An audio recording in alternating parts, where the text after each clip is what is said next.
Скажи честно, что ты задумал? Неужели и вправду сортир? Сортир.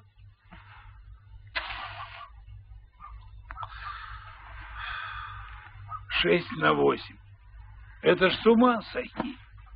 Че, нормальный размер. И неужели ты думаешь, что мы всей деревней будем к тебе гадить ходить? Будете. За деньги? За деньги.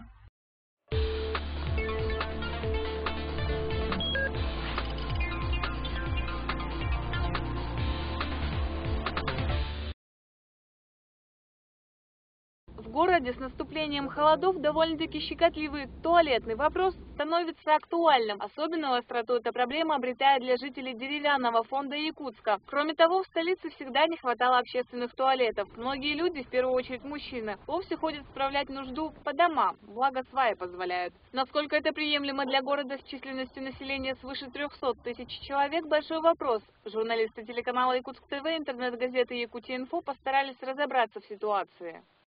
Мы решили узнать у якутян, нуждается ли город, по их мнению, в общественных туалетах. Теплые туалеты нужны, хотя бы в одних каких-то точках, где побольше народу ходит. Вон сколько людей ходит, страдают, не могут попасть в эти туалеты, и найти не могут, и в подворотне заходят. А если были в туалеты, разве было, что по подворотням ходили? Нет, не нужны. Не нужны? Нет. Наверное, потому что очень холодно. Я думаю, они не актуальны. А летом, в принципе, биотуалеты можно было бы поставить. Да, думаю, что надо. Особенно для беременных женщин. Однако, если раньше никто особо не озадачивался туалетным вопросом, то в последнее время отдельные энтузиасты стали предлагать очень интересные варианты его решения. Вот один хороший пример, который, к сожалению, пока стоит без дела. Данный туалет выполнен по каркасной технологии, по технологии ВСКК. Это легкие стальные тонкостенные конструкции. Данный материал легок в транспортировке, имеет легкий вес и прост сборки.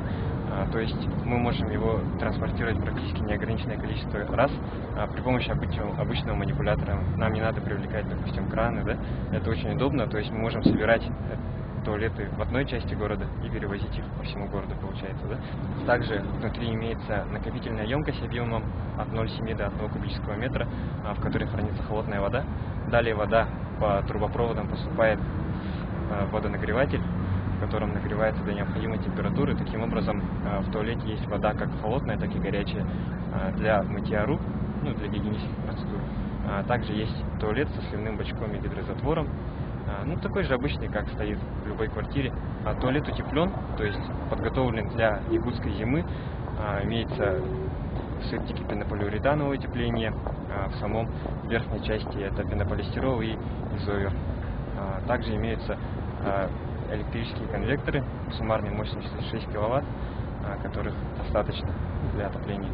Качественный проект, который готовы поддержать в администрации. Здесь только два нюанса. Городской бюджет, в котором туалеты по приоритету, понятное дело, занимают одно из последних мест, и компания, которая будет готова принять подобные инновационные уборные на баланс. Малое инновационное предприятие «Теплокомфорт», которое занимается, их письмо было предоставлено в СГХ, службу эксплуатации городского хозяйства. Я в курсе того, что Алексей Сергеевич поддержал их, но на каком-то этапе, видимо, может, выделение денежных средств или вложение денег на их обслуживание, что-то на это. Мы совместно с Теплокомфорт установили теплую остановку возле ГИМИНа на остановке. Но, к сожалению, вроде и есть пользователи, это остановка, да, больше 100 автобусов там останавливается каждый день. То есть они могут пользоваться на бесплатной основе, но просто платить тем, кто будет убираться, да. То есть фекалка подъезжает, за электричество там отдельный счетчик, и женщина, которая будет производить уборку. Но, к сожалению, эта цена их тоже не устроила. Люди бы тогда, соответственно, ходили бы бесплатно, как пользователи автобусов. Почему-то где-то на какой-то стадии это все встало. То есть здесь огромная работа, договариваться, находить место, куда подключиться. В принципе, на этой точке все есть. Но если один человек говорит нет, то вся цепочка рвется. Хуже дела обстоят с туалетами деревянного фонда. Долгое время у проблемы было одно решение – только через снос старых деревянных домов. Однако процесс этот занимает много времени, а жить с какими-никакими удобствами хочется сегодня, а не когда-нибудь потом. Еще один туалетный проект в прошлом году осуществил народный депутат Владимир Федоров. Используя средства из собственного бюджета, он установил 4 туалета в Сайсарском округе. Инфракрасный облучатель, в том числе датчик на движение, да, Володя? Ага. Домофонный замок, в том числе. Покрашен, пожалуйста. Закрывающиеся двери. Как выглядели туалеты, когда они были только установлены? А так они выглядят сейчас. В чем же заключается корень проблемы? Может быть, все дело в обслуживающих домах, которым были установлены туалеты управляющей компанией? Или все-таки в культуре жильцов, или вернее в ее отсутствии? А сами жители Сайсар считают так. Помойки чистили раз в месяц. Сколько я к ним не обращался, у нас график раз в месяц. Вот эта вот компания Сайсарский дом в неделю стабильно, вот мусорку видели там? Стабильно в неделю раз приезжает и чистит. Только у нас жильцы такие. А вот можете вот... Сейчас нормальная компания вот, у вас, да? Вот сейчас, вот видите. Вот пройдемте, здесь можно пройти, здесь заметно.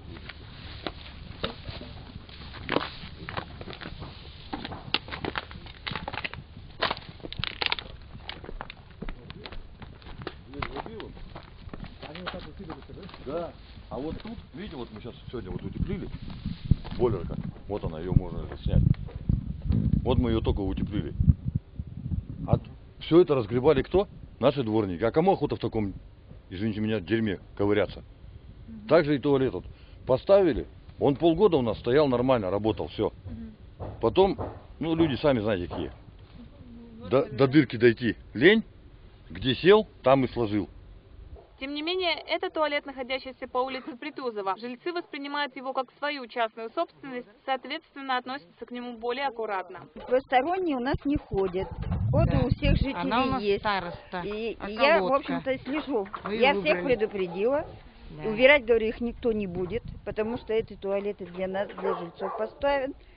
И говорю, но сейчас передали его до баланса управляющей компании. Федоров сказал, что передали. Я сходила, выяснила, действительно передали. Вот это управляющая компания туалет, который управляющая компания свернула, и он завалился на ту сторону. Никто его не убирал. В общем, негодность. Потом мы обратились к нашему депутату. Не виноват в этом смысле. Нет, мы обратились потом к депутату к нашему, потому что невозможно в этот туалет ходить, это опасно для жизни. И он нам поставил этот туалет буквально за 2 месяца он это все сделал.